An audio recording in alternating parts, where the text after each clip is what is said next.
kita sampaikan kepada junjungan kita Nabi Muhammad SAW. Allahumma sholli ala Muhammad wa ala ali Muhammad. Acara aksi nyata sosialisasi modul 11 dan 14 pendidikan guru penggerak oleh Ibu Indra Fitri SPD pada UPTD SMP Negeri 3 Kecamatan Harau. Kita mulai. Mengawali acara, sambutan dari kepala sekolah kepada Ibu Kepala Sekolah disilakan.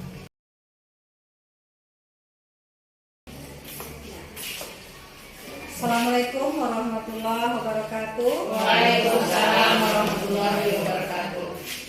Alhamdulillah Bapak Ibu, hari ini kita melaksanakan kegiatan sosialisasi guru penggerak yang tujuannya nanti adalah untuk meningkatkan kualitas atau mutu dari pendidikan negara kita ini. Nah, untuk di sekolah kita ini guru penggeraknya ada 3, salah satunya yaitu Ibu Indra Fitri yang merupakan dan studi bahasa Inggris. Nah, jadi dengan adanya kegiatan ini kita mengharapkan apa-apa yang didapatkan oleh Ibu Indra Fitri ini dalam program guru penggerak dapat kita ambil imbasnya. Kita mendapatkan imbasnya juga dari yang beliau pelajari. Demikian saja sedikit sambutannya. Mudah-mudahan acara kita ini diberkahi oleh Allah Subhanahu wa taala. Mungkin demikian saja. Banyak maaf. Wabillahi taufiq wal hidayah. Assalamualaikum warahmatullahi wabarakatuh. Terima kasih kepada Ibu Kepala Sekolah. Selanjutnya, sosialisasi modul 1 dan modul 4 pendidikan guru penggerak oleh Ibu Indra Fitri, disilakan. Assalamualaikum warahmatullahi wabarakatuh. Waalaikumsalam warahmatullahi wabarakatuh. Nah, bagian pertama dari modul 11 yaitu tentang filosofi pendidikan menurut Ki Hajar Dewantara. Saya yakin kita semua sudah mengenal siapa itu Ki Hajar Dewantara. Pemikirannya sampai saat ini masih kita pakai dan masih sangat relevan dengan pendidikan untuk bangsa kita. Menurut Ki Hajar Dewantara, ada 5 asas yang beliau jadikan sebagai pendidikan. Yang pertama yaitu pendidikan dan kebudayaan. Pendidikan dan kebudayaan adalah tempat persemaian segala benih-benih kebudayaan yang hidup dalam masyarakat. Kemudian yang kedua, kebudayaan itu dinamis. Ya, tidak ada kebudayaan yang sama. Seperti kita ketahui, negara kita sangat kaya dengan beraneka ragam budaya, mulai dari Sabang sampai Merauke. Nah, pertukaran kebudayaan ini harusnya menguatkan identitas masing-masing kebudayaan yang ada tersebut. Yang ketiga, guru itu menuntun. Guru menuntun segala kodrat yang ada pada anak untuk mencapai keselamatan dan kebahagiaan yang setinggi-tingginya. Jadi, kita sebagai guru bukan menuntut murid, ya, tapi kita menuntun mereka dalam pendidikan yang kita berikan sehingga nantinya dapat tercapai tujuan pendidikan, yaitu mencapai kebahagiaan yang setinggi-tingginya, baik sebagai diri sendiri maupun sebagai anggota masyarakat. Yang keempat, pendidikan itu meliputi cipta, karsa, dan karya. Nah, cipta, karsa, dan karya serta budi pekerti harus dikembangkan secara seimbang. Yang kelima, pendidikan itu harus berpihak kepada anak. Ya, pendidikan harus memenuhi kebutuhan tumbuh kembang anak. Nah, kita sudah tahu dan selalu ingat slogan dari pendidikan kita yaitu Pingarso Sungtulodo, Dimadio Mangunkanso, Tunburi Handayani. Masih ingat apa artinya Ibu? Pingarso Sungtulodo, apa artinya kira-kira?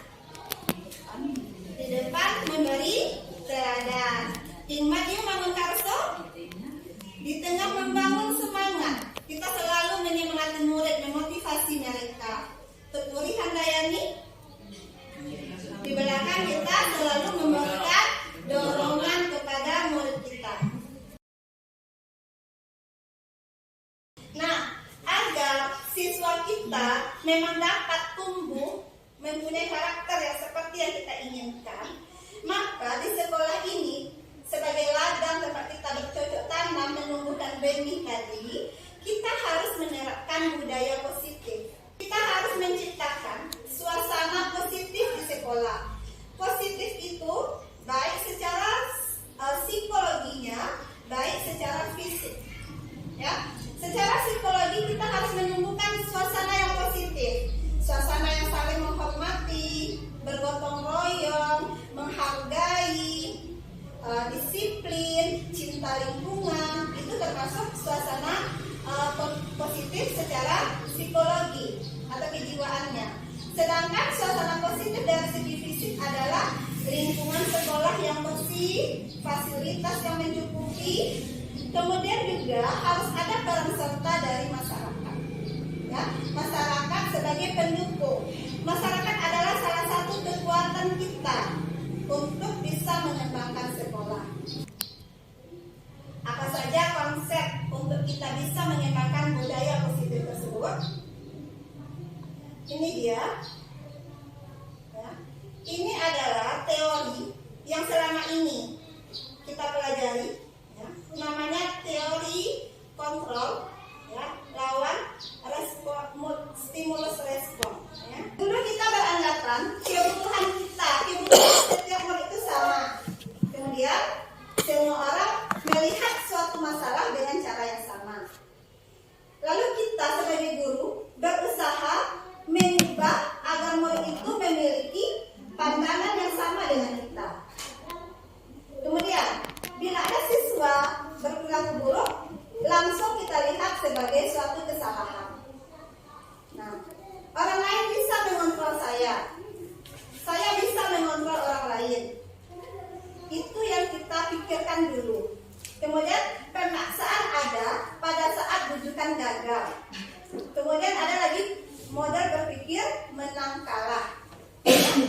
Nah, selanjutnya teori barunya itu kebutuhan kita berbeda. Setiap orang memiliki kebutuhan yang berbeda. Selanjutnya semua perilaku yang dilakukan memiliki sebuah tujuan. Apapun yang kita lakukan pasti ada tujuannya. Bahkan siswa berbuat salah pun itu ada tujuannya. Jadi kita adalah teori ini kita namanya teori gunung es.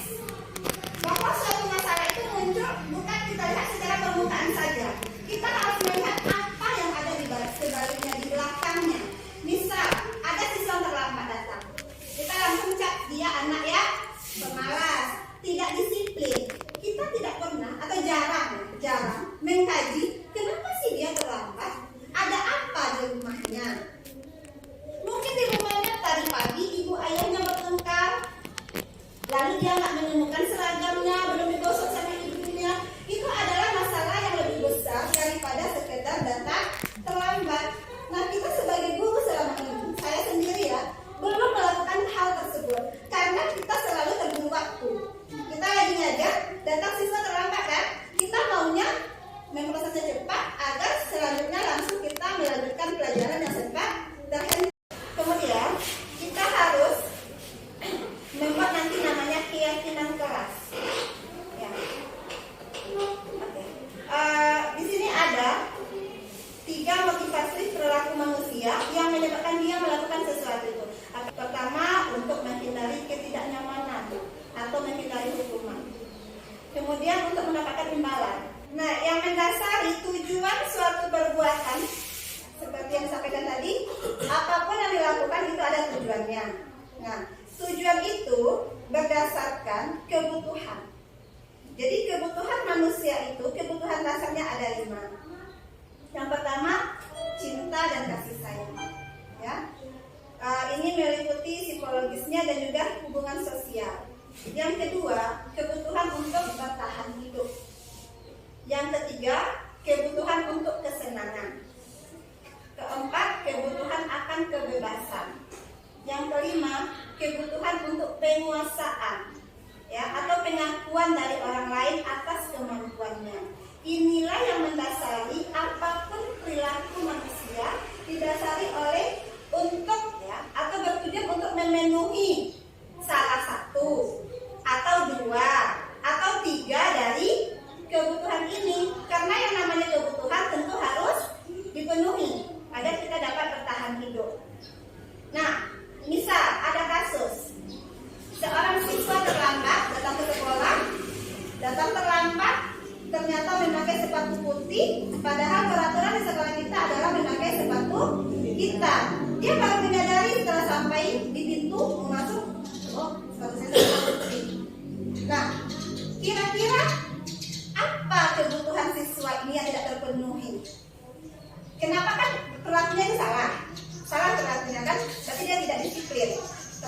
dia seragamnya juga tidak sesuai.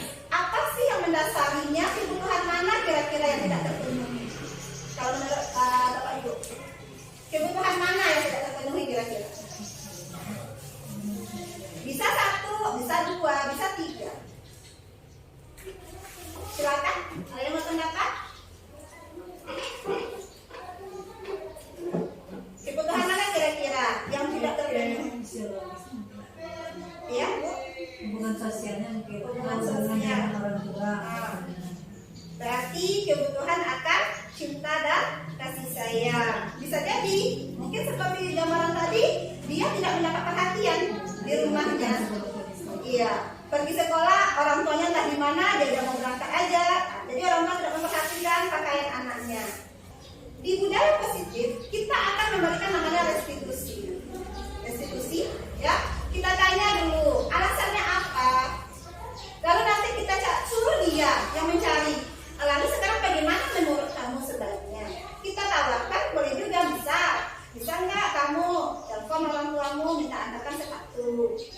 Seperti itu ya. Kan nanti kalau kita suruh buka sepatu, dia kan malu gitu kan? Malu pakai kaki ayam aja.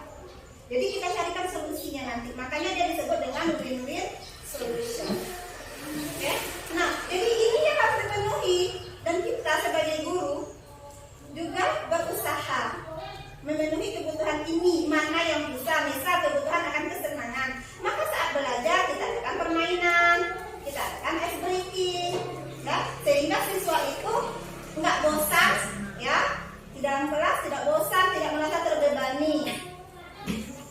Oke, nah, kemudian guru sebagai pemimpin pembelajaran itu mempunyai 5 posisi kontrol. Nah, ada 5 posisi kontrol yang dijalankan oleh guru. Ya, yang pertama, nih, penghukum. Ada guru yang memang seperti itu, dia menghukum aja terus. Kalau ada siswa salah, lalu langsung dihukum. Nah, nih, misalnya kata-kata yang diucapkannya, selalu kamu yang membuat ulang, patuhi aturan saya, atau awas kamu ya, berdiri kaki sebelah, misalnya kan. Nah, itu namanya guru mengambil posisi sebagai penghukum. Kemudian yang kedua, membuat orang merasa bersalah. Membuat orang merasa bersalah. Di posisi ini, guru akan membuat murid merasa bermasalah, tapi suaranya lembut, ya, suaranya lembut. Misalnya gini, duh, ibu kecewa sekali loh, kamu kok kayak gini, ibu udah capek loh. Jadi salah, halo kayak gitu ibu, yuk. Seperti itu anak merasa bersalah jadinya. Itu namanya membuat orang merasa bersalah. Yang ketiga, guru bisa mengambil posisi sebagai teman, ya, dia menjalin hubungan yang baik dengan murid. Kemudian sering bercanda, ya, dengan siswanya. Nah, biasanya bahasa yang digunakan oleh guru yang mengambil posisi sebagai teman ini, ayolah bantu ibu ya, nanti akan mencoba bantu juga. Nah, ini posisi teman. Kemudian ada posisi monitor atau pemantau. Posisi ini menunjukkan tanggung jawab guru yang mengontrol murid. Oke, apa kalimat yang biasa diucapkan guru seperti ini? Apa yang sudah kamu lakukan? Sanksinya apa ya? Seperti itu. Kemudian yang terakhir, ini posisi yang paling baik, ya, yaitu sebagai manajer. Nah, manajer. Apa artinya manajer? Memanage, ya, mengatur. Nah, kita mempersilakan murid untuk mencari solusi untuk memperbaiki kesalahan yang telah dilakukannya. Pertanyaannya misalnya kita kata, apa rencana kamu setelah ini? Ya, misalnya ada siswa yang berkasus, misalnya bertengkar, ya, anak laki-laki misalnya bertengkar sambil tarik baju sampai misalnya kancing baju temannya lepas. Kita bisa memainkan kelima posisi ini dalam kasus tersebut. Kalau penghukum langsung aja baca kak si hukuman, kan? Kalau membuat orang merasa bersalah, ya Allah nak, kan udah sering nasihati, nggak boleh bertengkar, kita ini saudara. Kalau posisi teman, ibu kan udah bilang kemarin kita nggak boleh kayak gitu. Seperti itu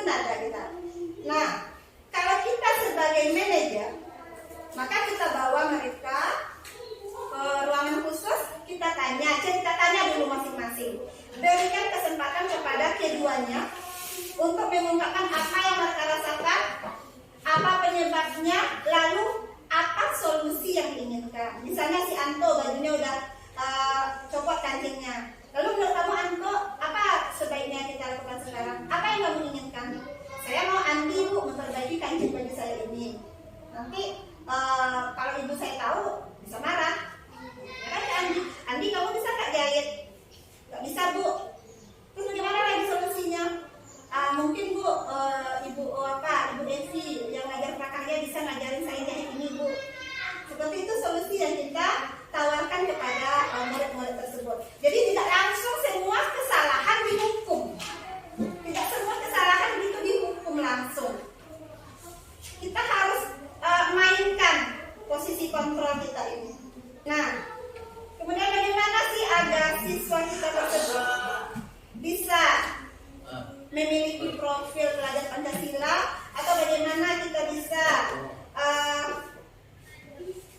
menciptakan budaya positif di sekolah tadi? Apa ya yang sambungan dari yang tadi, yang tentang hukuman, sanksi dan restitusi. Ya, kalau kita sebagai penghukum tentu kita akan memberikan hukuman. Kalau kita sebagai manajer, ya, kalau kita sebagai pengontrol, kita memberikan sanksi atau konsekuensinya. Kita buat kesepakatan. Nah, kalau kita ini sebagai pengontrol, yang restitusi ini kita sebagai manajer.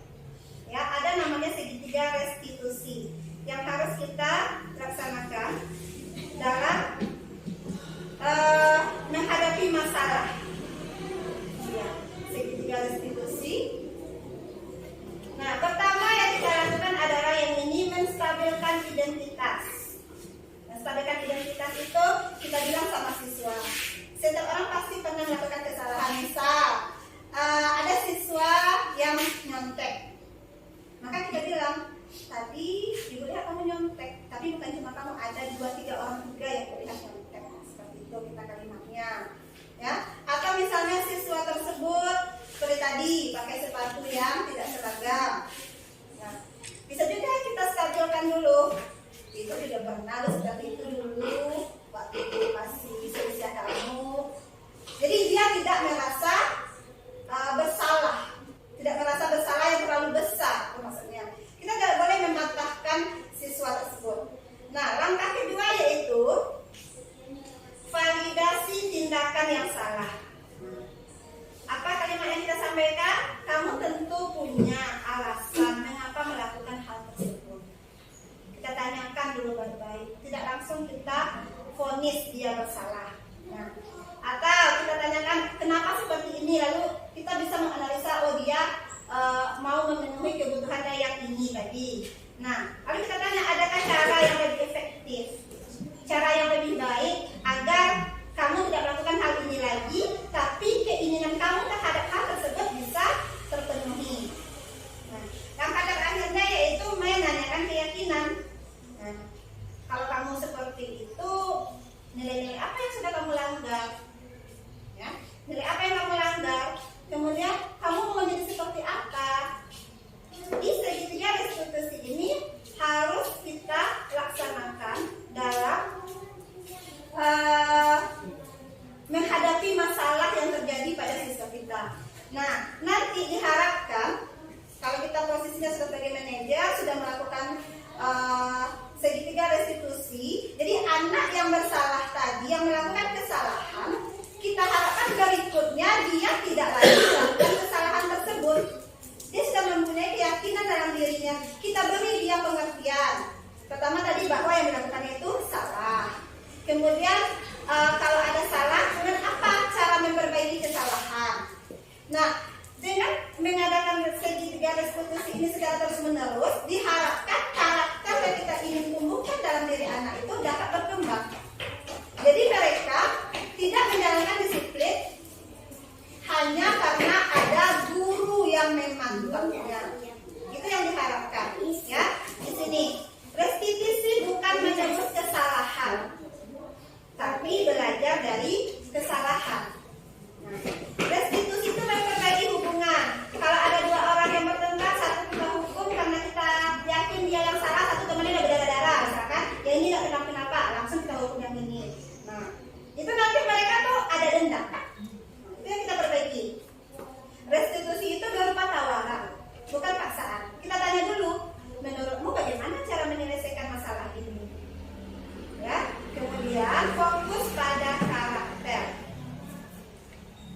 menguatkan karakter yang ada, kemudian fokus pada solusi, kemudian mengembalikan murid yang berbuat salah pada kelompoknya. Ya, dasar kita kembalikan ke kelasnya lagi tanpa kita ceramahi lagi di kelas. Ini tadi sekali bertengkar ini. Kamu nanti kalau bertengkar ini juga hukumannya ini. Seperti itu. Kita kembalikan dia tanpa ada embel-embel lain lagi. Masalahnya sudah selesai, sudah dapat jalan keluar. Kita cukup bilang seperti itu saja kepada murid-murid kita.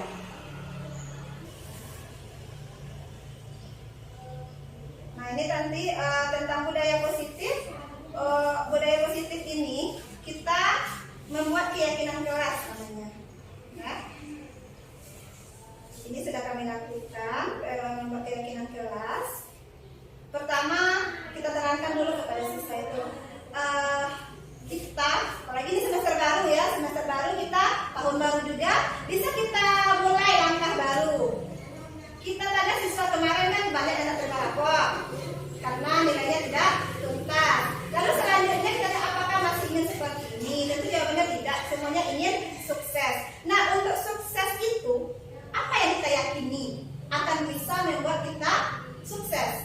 Nah, masing-masing siswa kita beri kertas kecil, menuliskan menurut dia hal inilah yang bisa membuat dia mengantarkan dia menuju kesuksesan. Misalnya ada disiplin, dibuatnya ada tanggung jawab, ada saling menghormati, ada yang membuat berbakti kepada orang tua, macam-macam lah. 31 siswa ya kan, kita tempelkan di papan tulis. Setelah itu kita kelompokkan, kita pilih mana yang akan menjadi keyakinan kelas. Ini keyakinan, bukan peraturan. Keyakinan adalah sesuatu yang kita yakini, kita percayai. Kalau peraturan itu dibuat oleh guru atau sekolah dan siswa harus patuh. Nah, kalau keyakinan ini kita harapkan karena mereka yang mencetuskannya, mereka punya kesadaran untuk melaksanakannya sehingga menjadi karakter dalam dirinya. Itu yang diharapkan dari keyakinan kelas ini. Nah, setelah kita buat tempelan-tempelan tadi, lalu disepakati, kita tempelkan di dinding kelas. Jadi semuanya bisa membaca. Oh, satu di situ ini ada ini ada Fitri ya. Misalnya nih, menjaga kenyamanan dan keamanan, menghargai teman dan guru, bertanggung jawab dengan diri sendiri dan lingkungan, disiplin, mematuhi peraturan sekolah. Itu kan bahasa anak-anak itu. Itu yang mereka inginkan, itu yang kita tulis. Jadi dalam budaya positif ini tidak ada hukuman. Tidak ada hukuman ya untuk hal-hal seperti ini, kecuali nanti perbuatan mereka itu sudah asusila, ya kan, yang sudah melanggar hukum. Hukum tertulis, itu baru kita kasih hukuman karena memang ada hukumnya. Tapi kalau misalnya terlambat, pakaiannya tidak seragam, tidak membuat PR, nah, itu tidak langsung kita hukum. Tapi kita adakan dulu segitiga restitusi tadi, supaya karakter mereka itu tumbuh. Mereka tidak takut dengan kita, mereka tidak disiplin itu tidak mereka lakukan karena takut, tapi karena memang sadar, ya, karena sudah kita biasakan tadi. Jadi perlahan-lahan, ya, kita mulai dengan ini dulu, dengan membuat keyakinan kelas ini. Silakan nanti ibu-ibu coba di kelasnya masing-masing. Misalnya kalau kita walas, di kelas mana kita mengajar. Kalau kita walas, tentu akan lebih mudah melakukan hal ini. Kemudian kami juga harus meminta ya pendapat anak sebagai refleksi. Bagaimana sih kesan mereka belajar dengan gurunya gitu. Tapi biasanya anak kalau diminta testimoninya positif semuanya. Mereka takut memberikan testimoni yang negatif.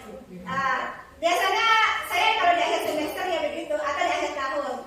Pesan-pesan pakai kertas lembar kayak kita lagi pelajaran kan kayak gitu juga kan, ada angket kan nggak perlu tulis nama. Coba kita sampai kita dengar ini.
otomatis nilai akan naik dengan sendirinya. Jadi intinya untuk mencapai kemampuan kognitif yang tinggi adalah dimulai dari penguatan karakter. Nah, demikian saja yang dapat saya sampaikan pada kesempatan ini. Kalau ada pertanyaan, saya persilakan. Demikianlah tadi penyampaian dari Indra Fitri. Kita buka sesi tanya jawab. Kalau ada dari antara Bapak dan Ibu yang akan bertanya tentang materi yang disampaikan, disilakan. Ya, silakan Bu Budi.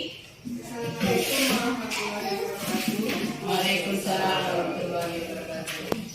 Saya ingin menanyakan tentang kalah menang dan menang-menang. Di sini kan tentang perankingan di dalam kelas akhir semester. Di sana kan kita ada juara, ada rankingnya. Apakah itu termasuk kalah menang? Ya kan, itu kan nggak berpikir positif jadinya. Dia hanya ingin mengalahkan temannya. Seharusnya kan kalau menurut pemikiran positif nggak usah ada persaingan, tapi dia ingin maju semaksimal mungkin. Itu aja, terima kasih. Sesi penanya pertama, yang kedua masih ada sebelum dijawab oleh pemateri kita. Apakah masih ada penanya? Kalau enggak, mungkin bisa langsung dijawab dulu oleh Ibu Indra Fitri. Terima kasih Ibu Budi untuk pertanyaannya. Itu tentang pemikiran kalah menang tadi ya. Nah, seperti kita ketahui dalam Kurtilas sebenarnya kan tidak ada lagi perankingan. Tidak ada lagi perankingan dalam Kurtilas. Makanya di sekolah kita kan di rapor kita tidak ada ranking. Nanti yang diumumkan pada saat pengumuman adalah yang meraih nilai tertinggi pada mapel tertentu. Gitu kan? Nah, jadi sebenarnya sistem perankingan ini memang tidak bagus, ya kan? Karena anak itu seperti kita bilang tadi berbeda, mempunyai kelebihan masing-masing. Setiap mereka unik, setiap mereka punya kelebihan, punya kekurangan. Jadi sistem perankingan ini memang sudah dihapuskan.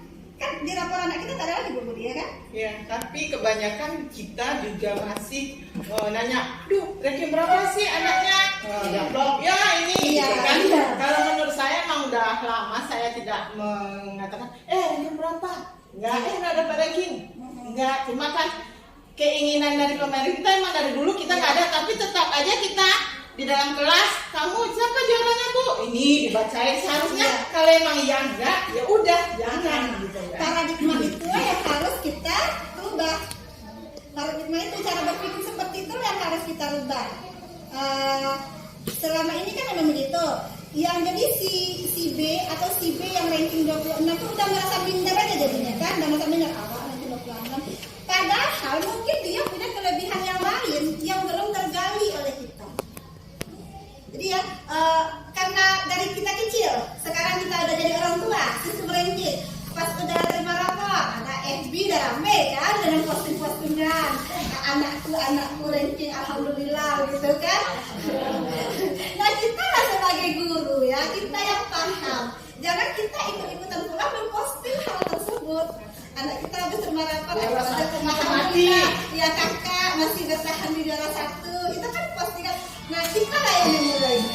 Kita tahu tidak ada sebuah rankingan. Setiap anak berbeda, setiap anak unik, punya kelebihan. Nah itu yang harus kita rubah Bu Budi ya. Kita sebagai guru mulai. Ini saya lihat masih banyak guru-guru yang ikut-ikutan posting, ya kan? Anaknya ranking ini, anaknya juara ini ya. Kita yang memulainya. Kita kasih contoh kan dengan teladan tadi, ya. Dengan sosok teladan tadi, kita mulai dari diri kita sendiri. Ya kita harus menghargai perbedaan setiap anak. Bahkan nanti di modul 121 kami akan belajar namanya RPP berdiferensiasi. Ya, RPP yang berbeda-beda. Entah bagaimana pula, entah kita harus membuat banyak RPP atau bagaimana. Jadi di modul 11 ini kami diapakan dulu, dirubah dulu konsep kita. Konsep kita tentang pendidikan dirubah dulu. Bagaimana kita memperlakukan siswa yang bersalah, bagaimana menumbuhkan karakternya. Nah kan itu yang intinya. Kalau orang itu sudah baik, pasti dia akan belajar dengan sendirinya kan. Nggak perlu lagi kita suruh, pasti dia belajar. Diri kita sendiri adalah sebagai manusia yang sudah dewasa. Kita udah tahu ini karakter kita. Di luar karakter kita anggap jelek. Iya. Kita berarti kita mulai apa tuh? Jadi murid itu memang berbeda dan hargai perbedaan tersebut. Tidak ada lagi sistem ranking. Kita mulai dari yang tadi itu. Jangan kita guru ikut-ikutan pula memposting ranking. Kita harus selalu membesarkan hati siswa ya. Seperti ini di rapor kita misalnya kan ada katakan wali kelas. Biasanya kita kan nulis tingkatkan lagi prestasimu. Seharusnya ya, karena kita ingin mengejar waktu, anaknya kita kasih catatan yang berbeda. Kita lihat nilainya kan, wah Anissa, kamu berbakat sekali di matematika. Untuk kesennya kamu lebih ditingkatkan lagi ya, seperti itu kan. Atau Anto, kamu selama ini sangat disiplin, suka membantu temanmu. Kamu harus lebih rajin belajar agar nilaimu juga lebih baik. Seperti itu. Jadi hargai setiap perbedaan anak. Karena itu tadi bandingnya beda-beda, tidak mungkin menghasilkan tumbuhan yang sama. Kalau dia padi, ya nanti tumbuhnya padi. Kalau dia jagung, tumbuhnya adalah jagung. Tugas kita menyiangi hama. Ya, kita bersihkan hama-hamanya. Kita kasih pupuk. Ya, dengan pendidikan, dengan kasih sayang. Oke? Kira demikian Ibu Budi. Waduh, jangan banyak. Demikian dari pertanyaan Ibu Budi. Selanjutnya masih ada yang bertanya. Mari Dita.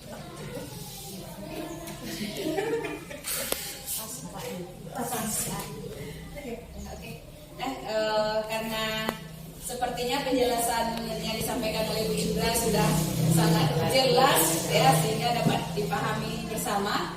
Mudah-mudahan apa yang disampaikan oleh Bu Indra dapat kita praktekkan juga dalam pelaksanaan tugas kita masing-masing, karena ini berkaitan betul dengan kita. Walaupun Bu Indra yang guru penggeraknya, sedikit-sedikit ilmunya tentu bisa juga kita terapkan. Semoga bisa kita terapkan dalam kita melaksanakan tugas. Kita cukupkan untuk sosialisasinya pada hari ini. Dengan kita tutup dengan mengucapkan alhamdulillah rabbil alamin. Assalamualaikum warahmatullahi wabarakatuh. Waalaikumsalam.